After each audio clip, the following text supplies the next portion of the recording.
This is Giving the Game Away, an attempt to shine light on areas of the modern sporting world that aren't talked about that much. We had the idea to do a podcast, and we originally just said to each other, right, let's interview some sports people about their mindset for approaching elite sport. But as that idea has grown and come on, we've realised that there is just so much to be encapsulated in the world of modern sport that we could talk about. And so each person we interview will try and reflect a different corner of that world. We've interviewed a whole range of athletes from football, cricket, rugby, basketball and more, but we've also tried to speak to people from within sport in other areas such as broadcasters and agents and psychologists, and we hope that the interviews shine a light on areas of sport that you may not know that much about.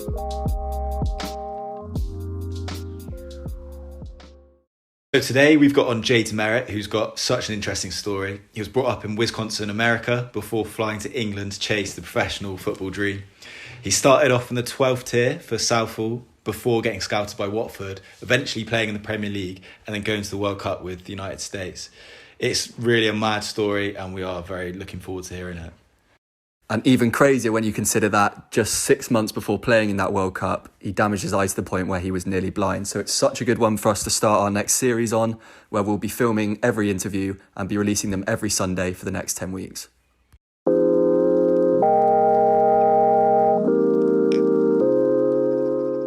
Hi, Jay. Hello. How are you doing? Yeah, I'm doing very well, thank you. Yeah, I live live in Vancouver. Look at that. Looking good. Sorted. Mountains and the sea right here in Van and in Canada where I'm residing now. So yeah. Sorted. And I also didn't know as well about us asking you to do it the day after Thanksgiving. I don't know how many beers are consumed on Thanksgiving and whether it would be the right time to do it. But well, the good thing about living in Canada is that not many people are partying right now. So it's America. My family was down there, but again, of course, because I couldn't go there. I didn't really celebrate it too much, which is kind of not very cool, but in a way, it's one of those things. So yeah, we'll see. And on a personal level as well, usually before I'm interviewing people or we do something like this, I'll sort of speak to my dad, who's a lifelong Leeds United fan, about who we're interviewing and things like that. But with me interviewing you today, I thought it was best me not bring it up because of all the pain that you'd caused him that day at the Millennium. Oh, he's a Leeds fan, is he? Yeah, loves Leeds a bit too much. So I think it was best to not cause that family rift by bringing you up. We'll tell him after the fact. It's always better after the fact, and I'm sure I'll touch on that game anyway, just to give him a little shiver to the side. Yeah, a little reminder, of all the trauma. Obviously, Joel's just touched on it there. One of your greatest highlights in your career was scoring at Millennium Stadium against Leeds in the playoff final. And you've had a lot of good moments like that in your career. But it'd be amazing to start at the beginning of your career. You were brought up in Green Bay in Wisconsin, which is obviously a well-known sporting place, but it's well known for American football rather than soccer. So how did you actually get involved in soccer, or what we call football, as a young kid growing up in Green Bay? Well, I was kind of one of those footballers that was built as an athlete first and a footballer second. So, for me, it was, growing up in Green Bay, Wisconsin, everyone famously knows that the Green Bay Packers are our hometown team. There's as many people in the stands, on a Sunday in the NFL in Green Bay than there is in the town itself. So, it was kind of this unique place to grow up in where, I always had a kind of a small town feel, but very much on a larger scale, because, having an NFL franchise in your backyard is a pretty cool place to grow up. And the heroes I got to grow up with were, they weren't Johan Cruyff or Eric Cantona. They were, Brett Favre and guys like him. So, I was taught the game of sports at a very young age, but it wasn't actually soccer. And my story is kind of unique in that way, whereas I was always kicking a ball since I was 5, but again, I didn't really play soccer or football on a everyday basis until I was 18 years old. So, I was late to the game, but the good thing about me playing basketball, soccer, track, wrestling, I was all those things until I was 18. So I was molded as an athlete and as a competitor first, but just like any 18-year-old in America, you get opportunities to go play at college. And that's usually the path. There's not at that time in 1998, there wasn't many, path to pros, and there wasn't really many academy programs because the MLS was brand new. There wasn't academy programs. There wasn't a youth system like the UK is very so accustomed to. So, I didn't come from that system, but in a way, it almost became my greatest advantage, because when I was, I started playing at 18 at a much higher level down in Chicago against really good players. And, having that background in a bunch of other sports, and basketball taught me how to defend, track taught me how to compete 1v1, and football is 11. So, again, I had this mix of kind of lots of sports, lots of coaches, lots of, unique individual kind of assets that I brought to the table as an athlete first. And then all of a sudden at 18, 19, I'm playing against good players and doing pretty well. But, knowing that I still had so much to gain while still being able to be on a level playing field gave me the confidence at 22 to go like, okay, I know I didn't get drafted, mainly because I didn't come from those high performance programs. I'm a kid from a small town in Wisconsin. I wasn't getting picked to go play for the Chicago Fire or the LA Galaxy because I didn't come from those programs. And so at 23, I had this crossroads. I was a designer. I went to school for product design, so I had a degree in design, and had worked as a bartender, a landscaper, a school cleaner, you name it. And ultimately, I had all these skills and all these experiences, but I still had so much to give to the sport. And that's, when I met my friend Kieran, who was from the UK. I played with him in Chicago for a summer, and he was moving back to London to live with his mom in Wembley. Funny you say Wembley earlier, but the towers had just been taken down when they redid Wembley. So that's when I landed on the UK shores in 2004. And so, I knew I had a lot of work to do, but I also knew that I could still get a lot better. And so that got me landed, into the UK soccer system as a 12th division footballer playing for Southall Town out by Heathrow Airport. So, I ended up being that person that had to do it the hard way, but really appreciated his journey along the way. Yeah, and there's obviously so many remarkable elements of your story, but another one that's even more remarkable is the fact that you weren't even a defender, were you, until you went to uni, until you went to college? That's right. Yeah. So, I was a forward, I was a goal scorer. And again, I was an athlete first. So thankfully, because I came from a smaller town and I didn't have all this ego built up within me, when I got to university and I had a Yugoslavian coach that said, "Hey, have you ever played in the back before? I think you could be a good defender." I was like, yeah. Is it going to help me play? Is it going to help me see the field? And he says, yeah, of course, we're low on defenders. What do you think about giving it a shot? And, funny enough, as a basketball player, that was my job. My job was to shut down their Michael Jordan on the teams I play with. And again, so I kind of had a defensive mentality built into my mindset.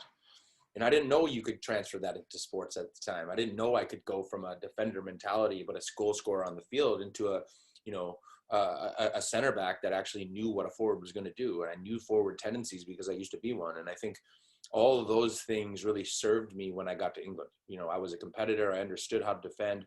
I knew I had a lot to work on, but again, I was an athlete, I was a competitor, and both of those things really suit the physicality of the English game. Yeah, definitely. And then, so from uni, you went through the 3 or 4 years at UIC, and then, as you said, there was a friend of yours, an English friend of yours, and you went back to Wembley. And isn't it the case that you literally had a piece of Fulham-headed paper with a little CV drawn up, a little resume saying what skills you had, and then from there it was a case of backpack around Europe and try and bang on as many doors and show the people the resume? That's exactly right. Yeah, when I landed and again first started to play for Southall, Wembley's local scout for Arsenal in Fulham was a guy named Henry Weatherly, and he happened to be friends with Kieran, the guy I went over there with to the UK, and so Henry saw me play a couple games for Southall, and then me and Kieran were ready to get on the move. So we basically said, "Hey Henry, can you write us a recommendation letter?" And he had Fulham-headed paper at his house. So we wrote this handwritten letter. We got them laminated, and off we went on our European. We went to Bruges in Belgium. We went to Nice in France. We went to Germany. We went to Holland, and just basically rented bikes and drove them out to training grounds all over Europe, and tried to get tryouts and knock on doors and stay in hostels and do all that kind of stuff. And not to anyone's surprise, we didn't really make it. But for me, it allowed me to continue to get kind of life money and figuring out what I really was and who I was. And it allowed me to really kind of understand the European football game, because I didn't. I was an American. We weren't built from that culture. We're built from sports. We're built from, competition. But football, we were way behind. And so for me, I look at that period of time for me as a great learning experience, just to learn about the game in Europe and what it's like over there, because it is so different. And it, because then it's so cultural. It's just built into the everyday life of most countries in Europe. And Americans didn't understand that. So for me, it was really a nice time for me to understand what that was, and also to understand kind of how big it can be. And in a way, that inspired the shit out of me. I was so pumped to be able to be in that environment. And I remember my first game was QPR Tranmere at Loftus Road. Then I went and watched as a spectator. And I, even in that small stadium, but just to have the fans right on top and chanting for the whole 93 minutes of this wave of ups and downs. And I was like, whoa, this is what football culture is. And I was like, oh, okay, I got to stay here. I got to figure this out. And from then it was anything it took. And again, that famously started on the pitches of Southall Town, but ended with a trial with Watford. I think what's so amazing with your story is how you're so persistent and you were relentless in your striving for your ultimate goal, which is to play professional football. But at those moments when you didn't get drafted for the MLS, or you came to England and you didn't get scouted, was there any point where you thought, maybe I should go for another career? Or did you always believe in yourself that you could one day make it professional? I mean, you always waver at times in that part of your journey. When you start at the bottom of the barrel, you're always going to have a little bit of doubt, because, you haven't been picked. So you're not going to have the most confidence in the world to think that you are if you haven't. And so I think that was always the reality in my brain. That was always the reality that I was facing. But no one knows the power of you better than you. And within that, I knew that with limited experience, again, I'd played full-time football for 3.5 years. I knew that I had a lot to give. I knew I had a lot to learn, but at the end of the day, I knew that I could jump a lot of people if I got good training, continued to keep the mindset, continue to work hard every day, and put myself in the shop window in as many ways that I possibly could. Going again in a place like England that is so concentrated. The good thing about England is that within a 4-hour radius, you can see, 96 teams and 200 professional scouts. That's insane. That doesn't exist in America, because America is massive and you got one state or one thing to worry about. And if you're not getting picked, then good luck. You're not going to go try out for Colorado United when you live in Wisconsin. It doesn't work that way. And so that's kind of the way that it worked for me when I landed in England. I saw that opportunity, but I knew that I had a lot of work to do, but also I knew I had a lot to give. Mm. And so you played Southall, did you play that for a year or so? And then wasn't it a case of then trying pre-season with another side, and then from there came a friendly where everything sort of fell into place and the stars aligned a bit? Yeah, so I had a good season with Southall Town. My manager was moving to Northwood for the next pre-season. So he said, Jay, why don't you come here? It's a 9th division team. Why don't you come here? And he said, in the end of pre-season, we got a friendly against Watford. Have you heard of them? And of course I had heard of them. I hadn't seen them. I hadn't been to Vicarage Road at the time yet, but I knew they were a local club, and that meant I could potentially stay in London, which I was now accustomed to because I'd been there for over a year, and I loved it. I was living in Camden Town, doing my thing, because I'm a big social person too. I like things outside of the game. I'm not obsessed with just the sport. I'm kind of one of those life obsessed people, because I've done a lot of things in my life and know that there's more to life than football. But in a way, it kind of created this perspective where all else fails, if I don't make it, I still get to live in London and learn about life. And that always kind of drove me too, just the ability to stay there for that reason as well. And all those things really helped me kind of create a mindset where I was ready for it. I was prepared for it, but I still had an open mind as to where it could go. And, when I got my trial with Watford, it was with purpose. You don't think you're going to go play in a World Cup when you're about to walk on trial with Watford at the time, but at the end of the day, it's like, that's why I went there. I went there to England and slept on attic floors for over a year for that time, for that moment. For that idea was that I could get a professional tryout and make it. And so then when you get to those moments, you don't shit the bed and go home. You make the most of it because you're ready, you're prepared, you've visualized that moment for a bunch of times. And I remember again, time will have it, as stories will have it, they happen to put out the first team that day. They would have put out the reserve squad, and I was playing against C team forward, I probably wouldn't have made it. I probably wouldn't have got my shot then. Maybe I would have got it later, but again, time would say that, they put Bruce Dyer and Heider Helgeson up front. These guys are England and Icelandic internationals, and all of a sudden there's non-league Americans playing up against those guys, because Ray Lewington was so thankful that they got Scott Fitzgerald the year before, and he scored 14 goals and was like their second leading goal scorer. So that was the friendly that he wanted to repay Northwood with. And so he's like, as a happy, hey, thanks guys, I'm going to put out the first team. I'm going to put out the good guys, because that's what you guys deserve to see. And so I got to play against them. And sure enough, Ray Lewington always talks about the famous battle of me and Heider that day. And Heider had to actually get out of his comfort zone, and because he had this guy up his ass and going, what's up with this dude? Who is this guy?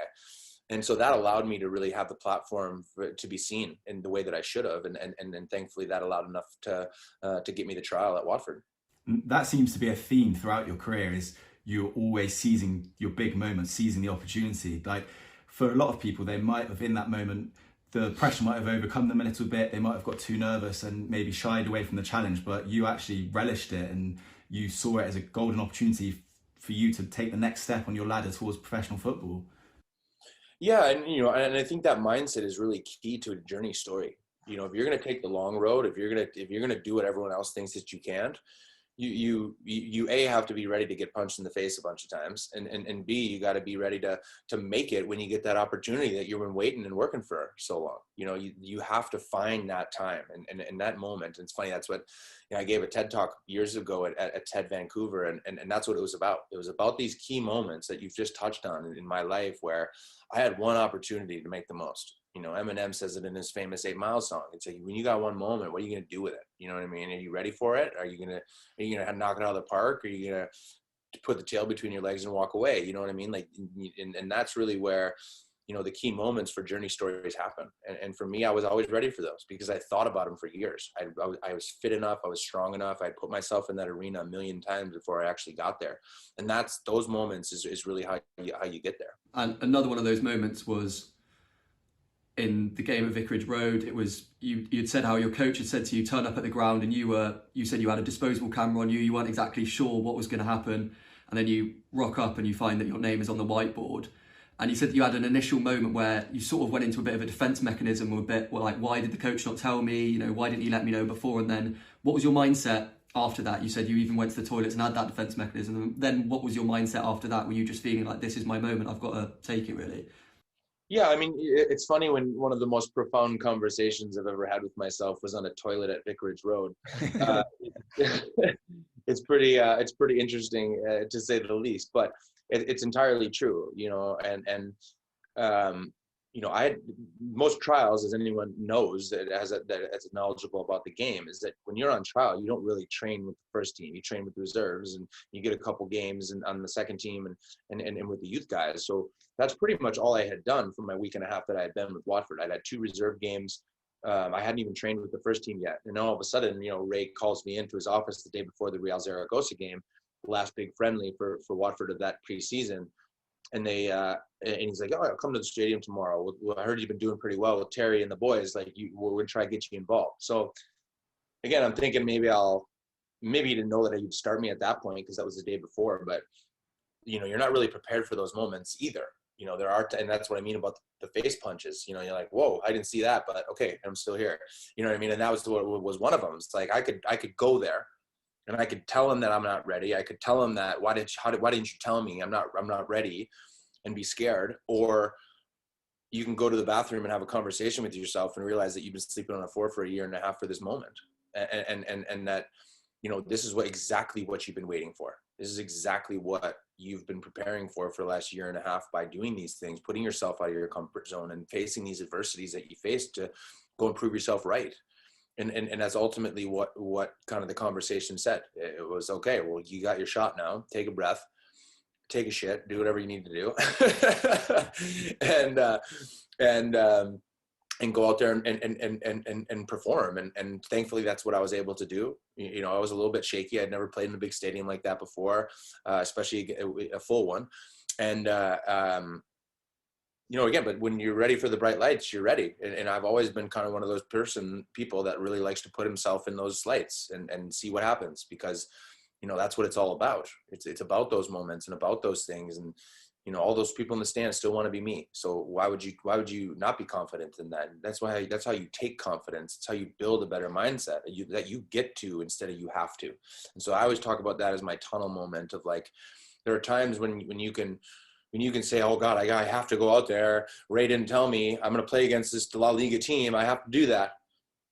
But the mindset says, I get to go out against Real Zaragoza. I get to go play next to Neil Cox, who played in the Premier League for 300 games.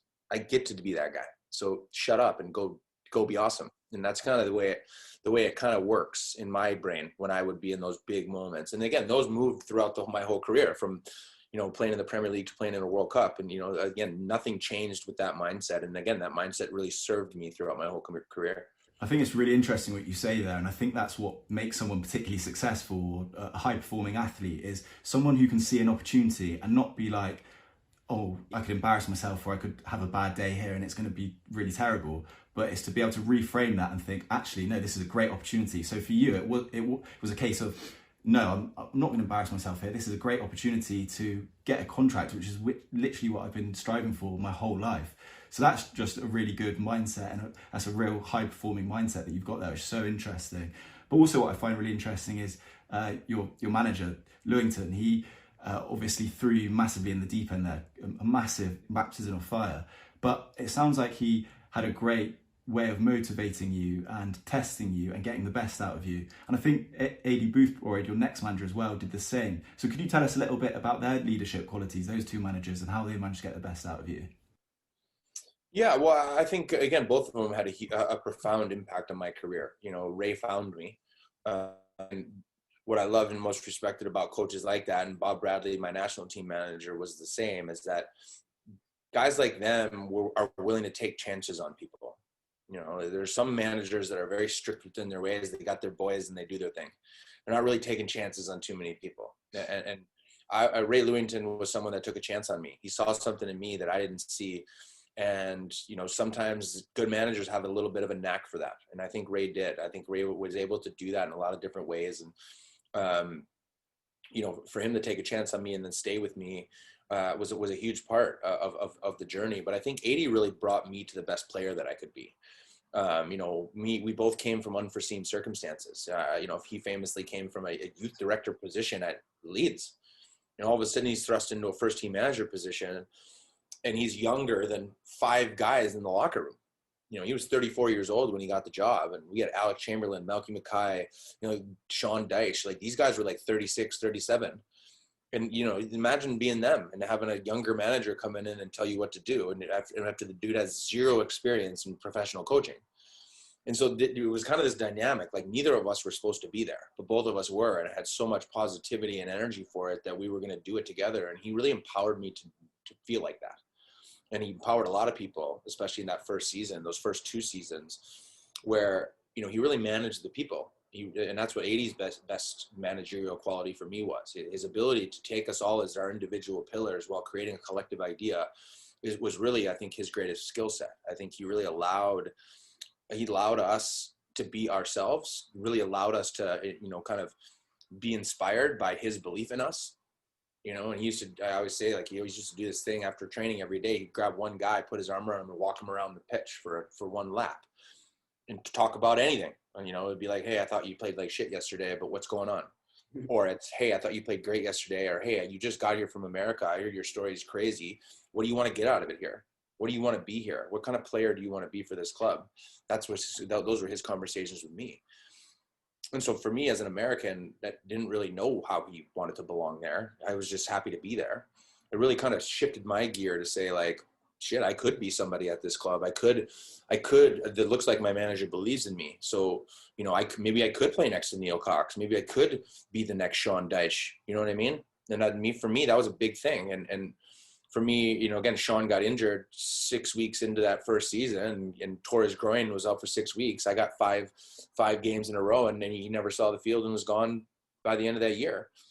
And, I didn't go there to take his job, but I went there for that opportunity. And again, once I got it, I wasn't going to let it slip. And I think managers see that in people, and managers see that drive. And as I grew with my relationship with 80, he saw that because of my story, because of my ability to relate to a lot of people, from the guys that don't get picked from the bench to the guys that are scoring goals and being captains, he saw that in me in a lot of different ways, and really brought that out of me.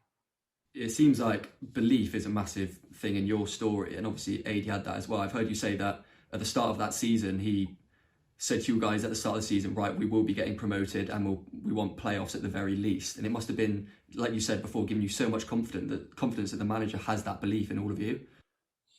Well, yeah, and it has to stem from that too, and we did this cool thing that season, or our promotion year, where we did this thing, I call it the circle mentality, because I give speaking engagements a lot on leadership and to youth programs and stuff. And I always talk about that year because it started as a belief from him. We were picked to go to the 3rd division that year from every pundit in the UK. Thought we were going down. We just avoided relegation. We lost the first 3 games of the season. Ray Lewington gets fired, and we hired the Leeds youth director. We're not staying up. Mm-hmm. And he walks in and goes, in the first day, we're going, but with this group in this locker room, we have enough to get to the Premier League. And we're like, who is this cowboy? You know what I mean? Like, I don't know what's going on, but I'm looking at the other guys going like, who is this guy? You can even pronounce his name. You know what I mean? Like, who is this guy? But in a way, we all learned to love that about 80. His belief was insane. His ability to inspire was very, very high level. And by the middle of that season, we all believed it. But at the end of after training sessions on the Sundays, when we would come in, we'd all sit in a big circle in our training ground. So there'd be 30 chairs in the circle, and every week that circle grew, because every week we sat in a circle and looked at each other and talked about our performances, talked about how we could improve. 80 would challenge us individually, but also we'd have a lot of conversations collectively. And that really allowed us to gain as a team. And really, by the end of that season, we were an unstoppable force. We were a team, again, going into the playoffs. We crushed Crystal Palace, their place. We get a draw again, another clean sheet. And we go into the Leeds final with, nothing but confidence, and a Leeds that thought they were going to walk it. And again, because of our belief system that had been built through that circle throughout the whole year, nothing was going to stop us. Well, I was, like I said before, I was there on that day, and it did just, Leeds can be quite an intimidating team. They've got such a big following. They're such a old, massive club, and it just seemed the two teams couldn't be further apart. It was just completely one-sided that day. Yeah, and I don't know what color jersey you were wearing that day, if it was white or yellow, but knowing your dad. But I think, yeah, for us, I always say we won that game in the tunnel. If you ever look at the highlights from that game, they look at Watford, and we had this thing throughout the playoffs, we had this thing we had Jordan Stewart, our hype man. We had our big captains like Gavin and Malky, these kind of pillars of strength. And then you had the worker bees like me and some of the other guys like, Matt Spring and James Chambers. And then you had your key guys, your thorns in the side like Marlon King, Darius Henderson, these kind of, and Ben Foster in the goal. You know what I mean? We had all of the parts that were necessary, but no one believed in us except we had this incredible belief system ourselves. And when you believe in yourself, you don't need anybody else. And this was very much what happened in that final. And when you scored that goal in the final and lifted the trophy at the end of the game, you won man of the match in the richest game in world football. Did you just have a moment where you pinched yourself and thought, 2 years ago, I was literally playing the 7th tier of English football, and now I'm winning man of the match in the richest game of world football? This is what it's all about, basically. Yes, you have those moments. And, I guess for me, that moment was extra special because I got to share it, thankfully, with a bunch of people in that stand that day. It wasn't, my parents hadn't come over very often. This was the time where my whole family was over. My brother was in town. They had never seen me play in that type of environment before. To have them in the stands that day, my original belief system, and then to have I think I had 37 tickets that I bought that day for all my non-league player friends, my coaches, everyone that I wanted there to help me enjoy that experience. And again, I'm someone that wants people there. I'm not embarrassed to play in front of people. I want them there because it makes me be inspired to impress them. I'm there to win. I'm there to show them that I deserve to be here. And I think that was one of those moments where, I was empowered by the people in the stands that day. I wanted to get on the end of that corner kick. I was, and you could see the way that goal, kind of took place. And I guess for me, that was that moment, and that I've been waiting for. Those are the moments that you really dream about. And when you can be ready for them, it's amazing that they can actually happen. And it's funny, I never actually saw my speech until about 5 or 6 months ago. I never watched the game. Like, I've watched the game, but not to the point where I got the interview on the field. I never heard it until basically 6 months ago. And that was 10 years ago, 14 years ago. And it was just, again, I was happy with what I said. And basically it was along the lines of like, dreams can come true if you're ready for them. And I was so pleased to have so many people that support you along the way, be able to enjoy those moments with you. And that's truly what that moment was. It was, I got to stand there with the ball, and that was my moment. But because I had a club that believed in me, the fans that helped will me to that environment, to the coach that believed in me, to my parents that started it all and said, yeah, go Jay, we'll support you in the best way that you can, to the people that told me when I got to England that you could make it pro. All of those pieces along the way are hugely part of the story when you actually look at it. And that's kind of, those moments allow you to look at that. So you have that final, you're now a Premier League footballer, you're obviously now rubbing shoulders with Elton John as well, which is an added bonus. How did it feel that summer, knowing that you were then going to be playing in a couple of months' time against the best players in the world and in the most competitive league in the world? I mean, it was crazy because, again, that was 2006, so the World Cup is just about to start. And I'm watching the World Cup at a bar in Chicago, hammered with my friends, and going, I'm playing against that guy next year. You know what I mean? Like, that's wild. And again, thankfully in America, no one really cared. You know what I mean? So I again, if I would have been in England and doing that, they'd have been like, get out of here. You know what I mean? You know what I mean? Like, what do you mean? You got to play against men, like, in a way, I'm sure they would have enjoyed it. But at the end of the day, like, I was in a place in America that was like, wow, I heard you're this, but no one really cares. So you can enjoy it. So I really enjoyed those moments because I was back at home with my friends and family that got to enjoy it with me. But the pressure wasn't on me yet. The pressure got to me when I landed back for preseason. And that's, you don't realize it until you see Manchester United coming to Vicarage Road in your second game that you're in the big time. And so for me, that was kind of, thankfully I had an off season to kind of wrap my head around what that meant. And really kind of really start to refocus where I wanted to go. And that was to be a good Premier League player. And to an end, that takes a whole new focus because the Premier League is a big time level and it's a big shift. So, that learning, that year in the Prem it was such a great learning experience for me. And I enjoyed every second of it. And, those are the types of, again, the moments you live for.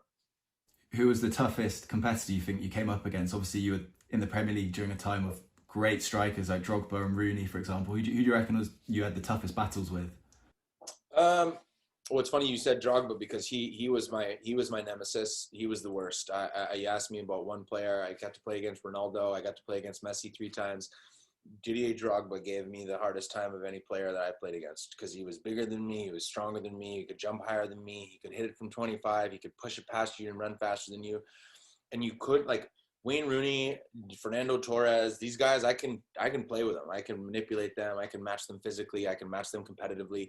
So generally, I did pretty well against guys like that. But Drogba was one of the few I walked off. I don't know if you guys remember, we drew FA Cup Chelsea 3 times in my career. And so I get to play against him a bunch, like 4 times in 1 year. And he roasted us for a hat trick once. He scored a goal like in 2 of the other games. And I just remember thinking, okay, there's a difference between being a pro and being world class. And he was the one that really kind of first taught me that. Every time the FA Cup draw comes and Chelsea gets drawn out, I bet you're there like, oh, not Drogba again. Yeah. And then we're like, oh, I hope they don't play him. You know what I mean? Like, I was like, are they going to play him? Those early round games, like 3rd round, you're like, oh, hopefully they don't play the big guns. And I was like, hopefully they don't play Drogba. Oh, crap, he's down it again. But, again, maybe that was part of my mentality. I was scared to play against him. I've heard you say as well that the Premier League was potentially physically not as challenging, but mentally it was the most challenging thing you've done. It is. And that's the difference because physically the Championship is the hardest league in the world, in my opinion. It's a lot of elbows and a lot of, shitty pitches and bad, nasty people. You know what I mean? Like that's the Championship. But the Premier League is, for me, it's played in the final thirds. It's played in the boxes. And for a defender to be and match that mentality for 90 plus is really hard to do. And that's where I saw the biggest difference. 92nd minute, you got a guy like Drogba hanging off your back shoulder as, Solomon Kalou whips in the greatest cross you've ever seen, whipped around the defenders' heads and right it to the pin post. And, 9 times out of 10, he puts that in the corner. Where in the Championship or in the MLS where I finished my career, maybe 6 times out of 10 that ball's going in. So again, that finite difference between the levels is very apparent in the Premier League. And so obviously on the pitch, you were competing with some of the best and biggest players like Drogba, but then also off the pitch, you were hanging out with the biggest celebrities. Like, didn't you become quite friendly with Elton John, as Joel mentioned earlier? Yeah, well, I mean, what a privilege, in all honesty, to have a guy like him that respects you is crazy. He came to Vancouver last year. I'm playing soccer with his kids in the field in Vancouver, and his sons are coming to movie premieres with me and stuff like that. And it's amazing how you can create a relationship with somebody like that. But the cool thing about Elton, knowing him over the years, is he really respects footballers. He respects what we do, and he respects the terraces of Watford Football Club more than anything. And to see that from someone that is that powerful and has that much star power is really amazing. To be a part of those and have those relationships, for I always considered them as a privilege, but I also wasn't someone that was shying away from them. Oh, hey, Elton, I'm going to go sit over here. I'd be like, Elton, what's up, dude? Like, here, let me come introduce you to the guys. Like, you know what I mean? And he appreciates that. He appreciates that kind of character. And, thankfully because of my experience in a lot of different ways, I can own that character. I can be that character. And it's always really proven to be really cool to be able to be in those situations and still, have an influence on those kind of people and to really create relationship with them. So I very much value that relationship. Yeah, definitely. And then, so you had, you obviously have been then playing for Watford for a few years, and then it was coming up to sort of around World Cup time. And obviously you want to be putting your name in the hat for a World Cup spot. It's going to be the greatest sporting show in the world. And then it's well documented about an eye injury you had, which I think bouncing back from that is an incredible story of resilience. So could you just tell us a bit more about that? Yeah, well, the eye story wasn't in the documentary because it would have made the documentary 2 hours long.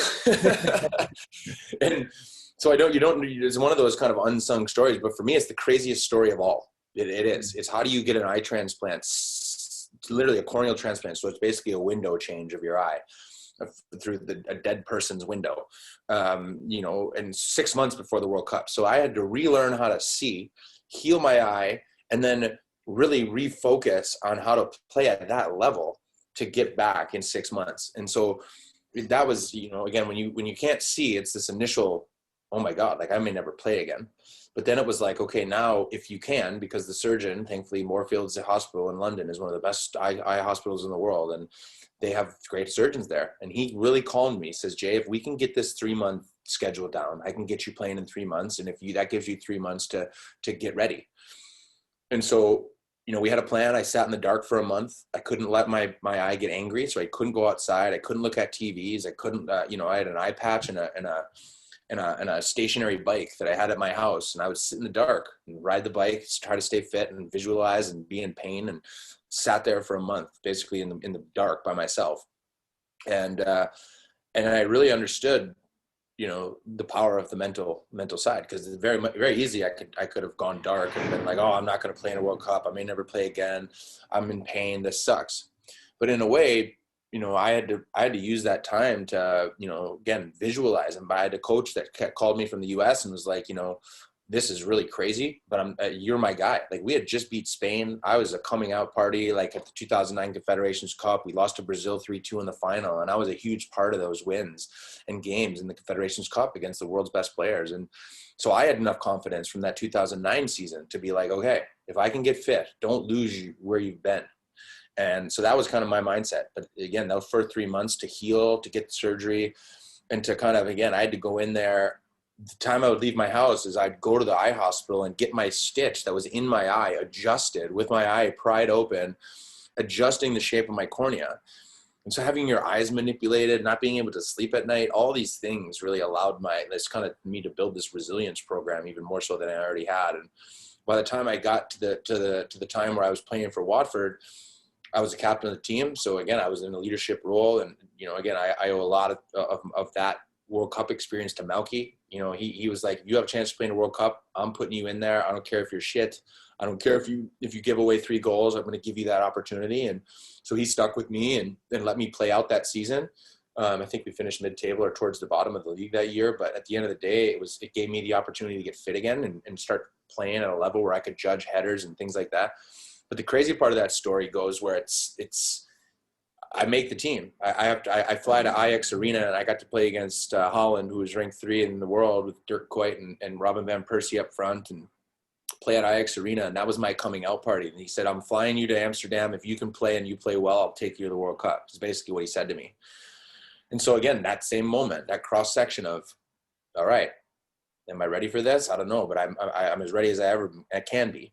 So we'll go make it happen. And so, yeah, I got to play in that arena. And after that game, I think we lost 2-1, but I played well enough. And he's like, okay, you're not back yet, but you got another 2 months to the World Cup. But that was enough for me because, again, I brought other qualities to that team. It wasn't just my play. It was, how I could relate to guys, stay happy, be positive, environment in that environment. And I think managers kind of always like that about me and what I could bring to that team. And so he stuck with me, and Bob Bradley, my coach, and that allowed the kind of opportunity to be ready.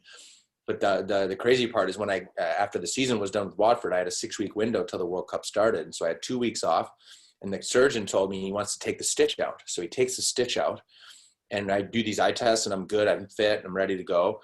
But I start playing the warm-up games. We played Turkey and Philadelphia, and then we played Australia when we landed in South Africa in 2010 as our last warm-up game before the World Cup. And by the time we got to Australia, I couldn't judge headers. I was missing balls. I remember trying to mark Tim Cahill on a corner kick, and I'm totally missing these balls. I'm thinking to myself, going, what's going on?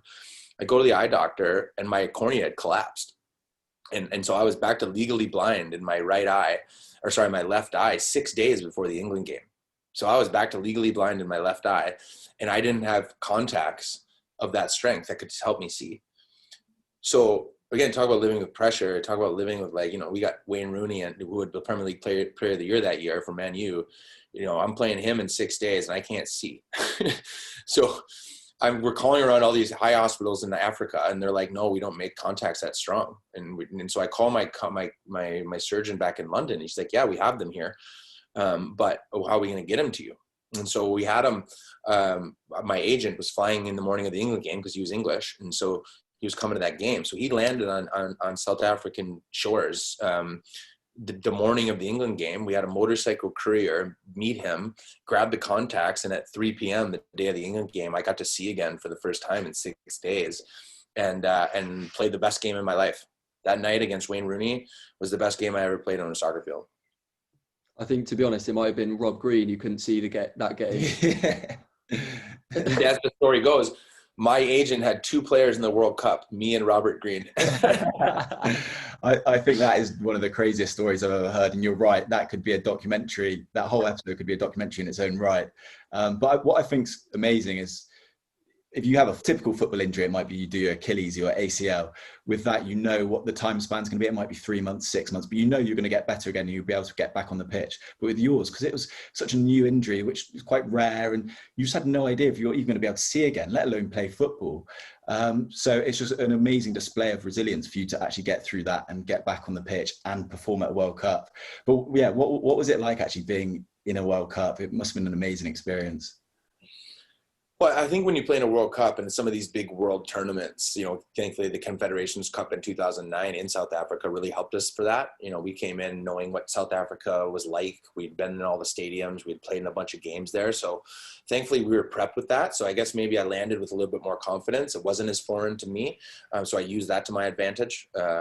Again, we had been there. We had won games there. We'd snapped Spain's winning streak. I think they were 35 games unbeaten, and we beat them in the semifinal to lose to Brazil in the final 3-2. But those experiences really helped prepare me for getting ready for a World Cup. And those types of environments, is when you really feel like the world of football is bigger than you. And the world is watching. And for every 4 years, the world stops and watches. And you feel that when you play in a World Cup. You feel that when you walk around. You feel that when the helicopters are just taking you to the training ground because you got 4 cop cars before and out of the bus because you're one of the 32 teams that made it, and that means something. And for me, that moment, those environments are again what you do it for. So I enjoyed, as I always have, every second of it. And it's not just like you came on as a sub or something for the World Cup. You played all 390 minutes as well, didn't you? Yeah, there ended up being I think only 3 of us in the squad that played every minute, and I ended up being one of those people. And again, in my humble opinion, did the most I could in that environment, and got to play against, you know, some of the best players as well. And again, that England game was my greatest moment on a soccer field or on a football pitch. It was one of those things that kind of meant a lot for me in a lot of different levels too, because England was the country that took a chance on me too. You know what I mean? I always respected England and Watford and kind of the fans for taking me under their wing, because they didn't have to. There's a lot of people they can take under their wings. And I know I always respected that about England and how they gave me my life as a professional, and to play them in the first game of that big moment, to play against those players that were always on the field with me and against me, and, you know, play against Steven Gerrard, who I used to watch before I even moved to the UK. You know, guys like him that really, for me, were the world's best players. And then all of a sudden you're playing against them on the same field in the biggest sporting event on the planet. Really, you know, you can't be scared of that opportunity. You got to, you know, again, I was shouting to the hills that this is incredible. It seems like you really are the kind of guy who just seizes each of your moments and you don't shy away from them, which is probably why you've been so successful. But shortly after the World Cup, you actually went in a change of direction. You actually came back to play in Vancouver and joined the MLS franchise, which had recently just been set up. Can you tell us a little bit about that experience? Because obviously it started off, the first season was less good, but then you managed to turn it around. So again, it's another billions. You know, coming back to the MLS for me was always something I wanted to do. You know, famously, I walked to England. I wasn't someone that was a pro here and got bought by an English club to come there, you know, so I had never really had much experience in where I'm from, or in North America in general. And so for me to come back as a 30-year-old, I had a couple offers in the UK and in France and a couple other places after the World Cup. But, you know, Vancouver offered me the opportunity to be the first signing of an MLS franchise, you know, and that for me meant a lot. You know, again, I had grown into a leadership role with Watford. You know, I didn't want to be a captain of a team and then have to go sit on a bench just so I could make money. You know what I mean? Like, I don't care. Like, I didn't ever care about that. And for me, it was about the role. It was about the opportunity. And, you know, I had a couple offers. Well, yeah, you can go to Celtic, but, you know, we can't promise you you're going to play. And I was like, okay, I don't care then. I'm not going to go. I want to go there and continue my career in the trajectory that I was. And they offered me a leadership role to go and be a leader, and to be the first signing and captain of a franchise for me was a big opportunity, and it allowed me to get back to North America, where I could be closer to my friends and family. And, you know, because most of my career in the UK is, I loved every second of it, but I was there by myself. You know, I didn't have my family with me. I didn't get to have my friends watch me on TV all the time. And there's something with that comes with that experience. And I wanted to get that experience. I still never had it at the time. I had played for the US, but, you know, I hadn't played for any club in North America. So Vancouver allowed me that opportunity.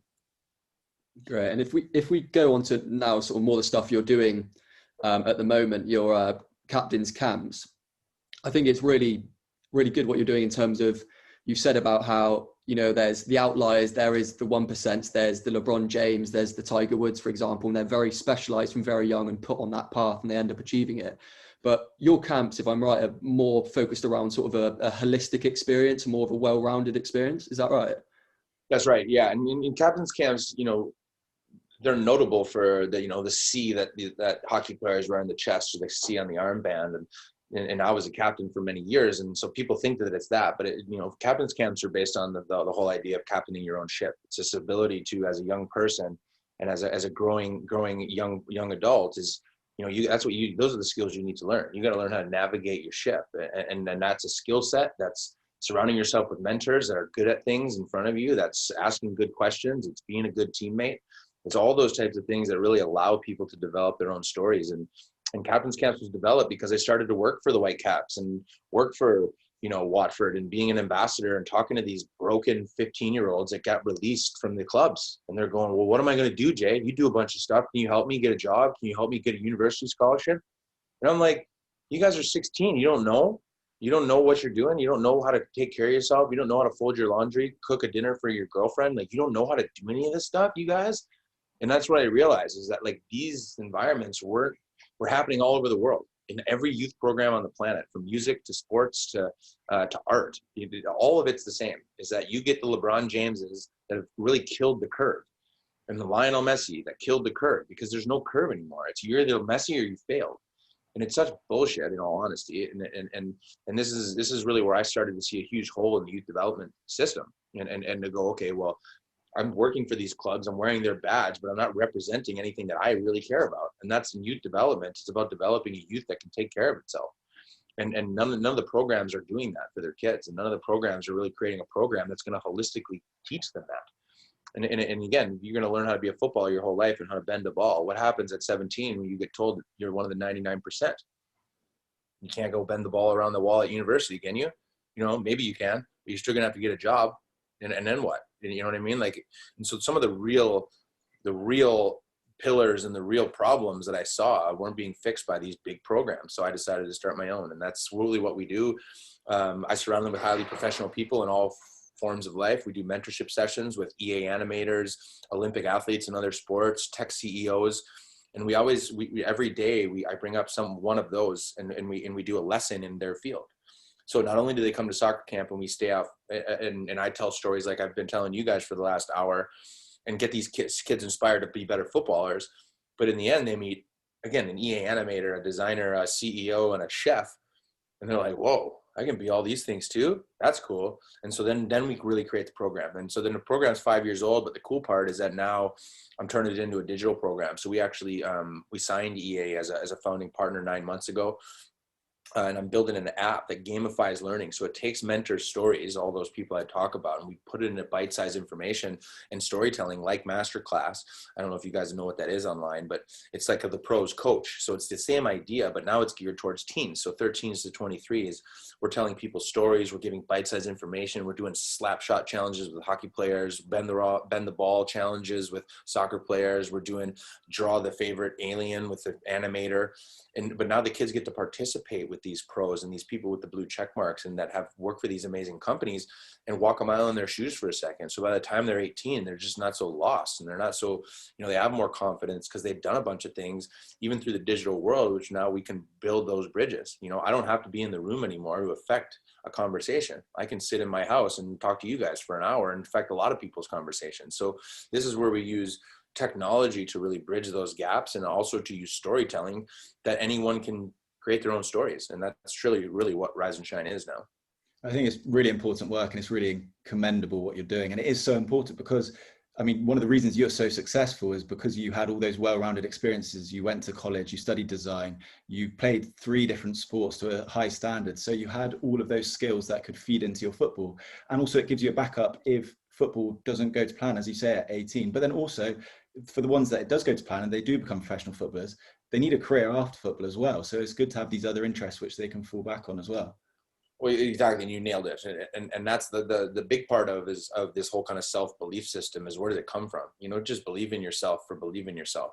If nobody believes in you around you, eventually they're going to push you down and tell you that you're not good enough, that you're not smart enough, that you can't do it.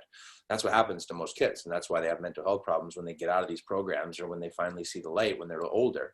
But the idea is that like those kids don't have mentors. They just get told how good they are all the time. Mentors tell you what it's like on both sides of the coin. And I was thankful to have a great support system in my life. I had great parents that supported me. I had a brother that treated me like a cool brother. I had friends, that told me to go out and try because they believed in me. Support is really where it starts from, because support is what creates the confidence to do it and create those belief systems. And, for me, it's just, when you start to create these programs, you see that these kids need your support. And it's not just mine. I got a bunch of friends that do awesome stuff too. And they want to support too, because anyone that has been mentored or comes from a system of support or has created their own highly successful program in whatever world it is, highly successful people will have the same mindset in a lot of different ways. And that's the really underlying cross sections of what we do at Rise and Shine, is that I tell you how I made it to soccer, to a bunch of 14-year-old soccer players, but then so does an animator about being the best video game animator in the world. So does a CEO that sold their company for $40 million. So does a chef that cooked for, Gordon Ramsay and the Queen when they come to Vancouver. Like, these are the people that we're surrounding. And it's amazing that there'll be a time when no one believed in you. There'll be a time where I had to go within my belief system. There'll be a time where I had to work when no one else was around. There's a time when, I got to my level and I got my opportunity and I took it. It's amazing how all of us have those same stories, but until you actually surround these kids with all those characters, they don't understand it. So that's the plan. The plan is you surround them with all these people and then they get to understand it. So then they can go and do it themselves.